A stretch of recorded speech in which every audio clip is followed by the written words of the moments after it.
m'appelle Sandrine Vol. Alors, je suis surtout beaucoup sur les réseaux sociaux pour une raison particulière, c'est que je défends les placements abusifs. Alors, pas sans raison, c'est parce que le 3 juillet 2018, il y a 2 gendarmes et 3 éducatrices qui sont venues enlever mon enfant. La seule raison qui était évoquée, c'était la fusion. Alors, pour justifier cette fusion, soi-disant, je ne tournais pas ma fille vers l'extérieur, alors qu'elle faisait un cursus musical bien complet, puisqu'elle faisait de la guitare, de l'ensemble de guitare, de la batucada et de la chorale, et elle faisait aussi du cirque.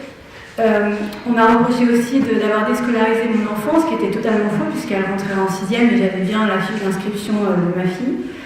Donc j'avais 15 jours pour me défendre, j'ai eu une audience le 18 juillet, et j'ai tout apporté, toutes les attestations, puisque les gens de mon village ont monté une association qui s'appelle Pour le bonheur de Marine, parce qu'ils étaient indignés, ils ont apporté les attestations comme quoi j'étais une maman bienveillante, que ma fille était bien tournée vers l'extérieur, qu'elle avait des bonnes notes scolaires, etc. La juge a refusé mon contradictoire et a replacé ma fille pour 1 an. J'avais le droit de voir ma fille 1 heure tous les 15 jours dans une pièce fermée, surveillée par 2 éducateurs. Et ce qu'on me demandait de faire, c'était de ne pas trop lui faire de câlins, pas de trop de bisous, ce qui était quand même assez surréaliste puisque ma fille a vécu 10 ans avec moi. Je l'ai élevée toute seule et elle passait d'avoir sa maman au quotidien tous les jours avec des bisous, des câlins. Et là, on se voyait 1 heure tous les 15 jours dans une pièce fermée et on m'obligeait à ne pas lui faire de bisous et de câlins. Ma fille pleurait, voulait rentrer. Je demandais des explications, qu'est-ce que je pouvais faire pour récupérer mon enfant. Et on m'expliquait que il fallait pas que je comprenne, mais que j'accepte. Et je me suis un peu... j'étais pas forcément d'accord, mon association non plus. Donc on a appelé les journalistes de là où j'habitais. Et donc ça a empiré la situation puisque j'ai reçu au mois de décembre une suspension de tout droit pour voir ma fille. Donc j'avais plus le droit ni de l'appeler, ni de la voir, ni de lui écrire, ni rien du tout. Cette suspension devait durer 3 mois. Et elle a en fait duré 13 mois. Au bout de 13 mois, on nous a accordé 4 conversations téléphoniques. Et la juge, l'ASE et la juge ont dit que ma fille prenait encore ses décisions en fonction de moi, donc nous octroyait 1 heure de visite médiatisée chaque vacances, ce qui n'a jamais été mis en place. Enfin bref, ça a été un vrai cauchemar. Pendant tout ce parcours, j'ai pu rencontrer des parents qui vivent la même chose que moi. J'ai rassemblé 380 dossiers, vraiment des placements incroyables pour des raisons complètement de suspicion de maltraitance, puisque c'est du sous-poids, surpoids, manque de cadre, fusion, les conflits parentaux. C'est des suspicions alors que d'autres enfants sont réellement en danger. Et voilà, aujourd'hui, j'essaye d'aider les parents judiciairement, puisque ayant rassemblé ces 381 dossiers, j'ai essayé de comprendre comment ça fonctionnait et quel était le problème de tout ça, et j'ai vite compris qu'en fait, ces placements, c'est un gros trafic, c'est du conflit d'intérêts, c'est pas du trafic, c'est du conflit d'intérêts, et que le président départemental, c'est lui qui gère l'ASE, donc les fonctionnaires de l'État, et c'est lui aussi qui donne les budgets de toutes ces associations, puisque dans tous les dossiers, il y a une association. Les foyers sont sous forme d'associations. Il y a énormément d'associations tout autour de ces enfants. Et voilà, j'ai bien compris aussi que la justice était une entreprise. Donc plus elle peut garder les enfants placés, plus elle fait des audiences et plus elle fait marcher la justice. Donc on a essayé de mettre un protocole en place, puisqu'on s'est aperçu qu'ils étaient tous toujours d'accord pour replacer les enfants, et souvent pour pas grand-chose. Le travail n'est pas abouti alors que l'ASE ne met aucun travail en place. Et du coup, on a inventé un autre protocole, on a mis nous-mêmes nos intervenants. Donc les parents viennent accompagnés d'éducateurs ou de personnes de confiance, ils font des comptes rendus.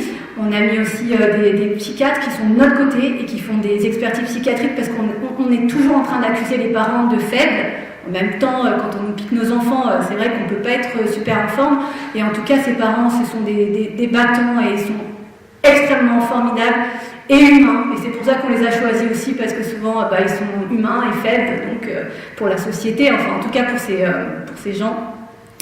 Et voilà, aujourd'hui, on a sur 380 dossiers, on a pris 50 dossiers, et il nous en reste plus que 13 à sortir les enfants. En tout cas, il y a ce protocole qui est mis en place. Et on voudrait aujourd'hui, l'association pour le bonheur de Marine voudrait aider d'autres parents, mais c'est un manque d'argent puisque ce protocole il coûte de l'argent. On prend un avocat pour les enfants en dehors de la juridiction, donc il ne prend pas l'aide juridictionnelle. Il faut faire signifier ses conclusions par huissier, sinon la juge, elle ne prend pas les conclusions.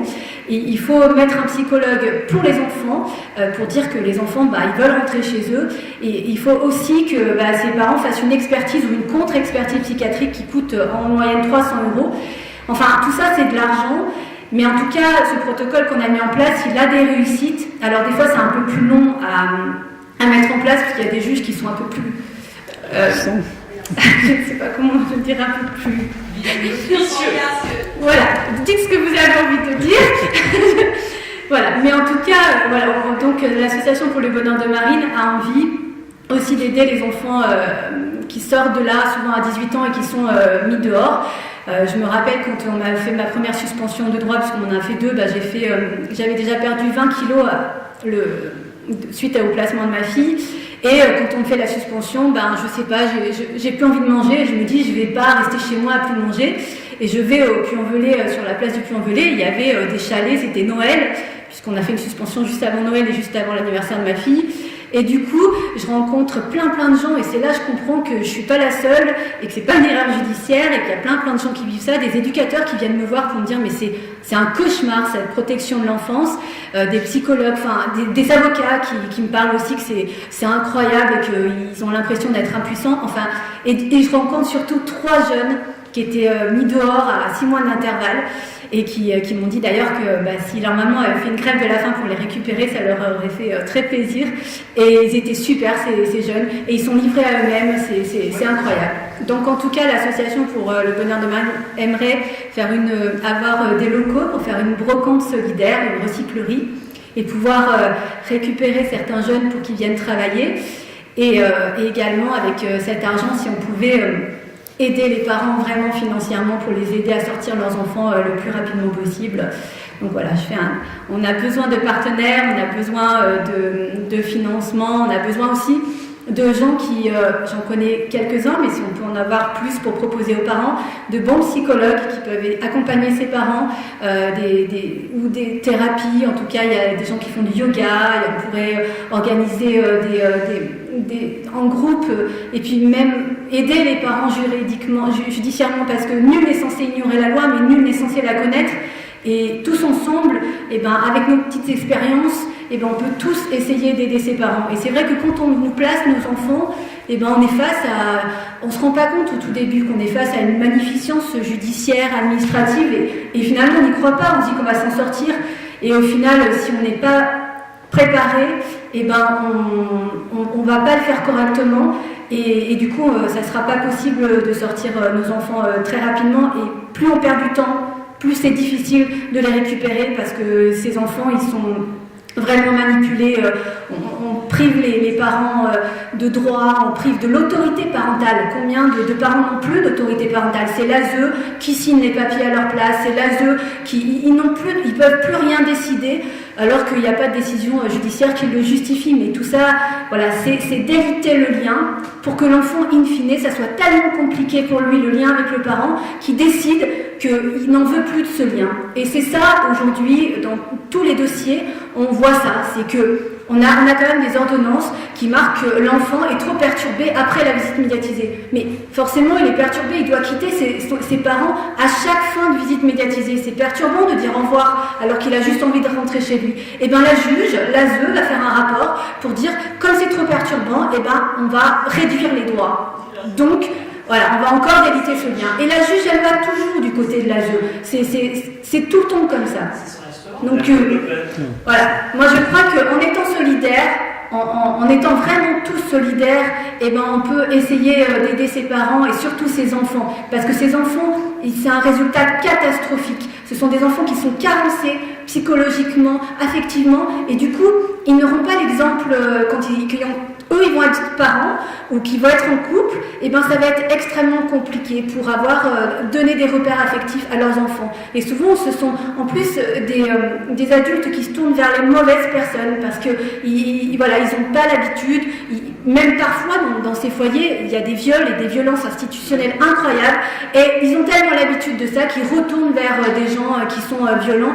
C'est vraiment une destruction familiale qui est pérenne. Et voilà, je crois que si on essaye de faire quelque chose assez rapidement et tous ensemble, eh ben, on peut essayer d'éviter le plus possible tout ça. Eh ben, je la remercie beaucoup pour ce message. Il va avoir de l'importance parce qu'on va le faire circuler. Et j'espère que tu auras des aides. J'espère qu'il y a des gens qui verront cette vidéo-là, que tu retrouveras des fonds pour continuer ta mission. Merci. Je te remercie beaucoup, c'est moi qui te remercie.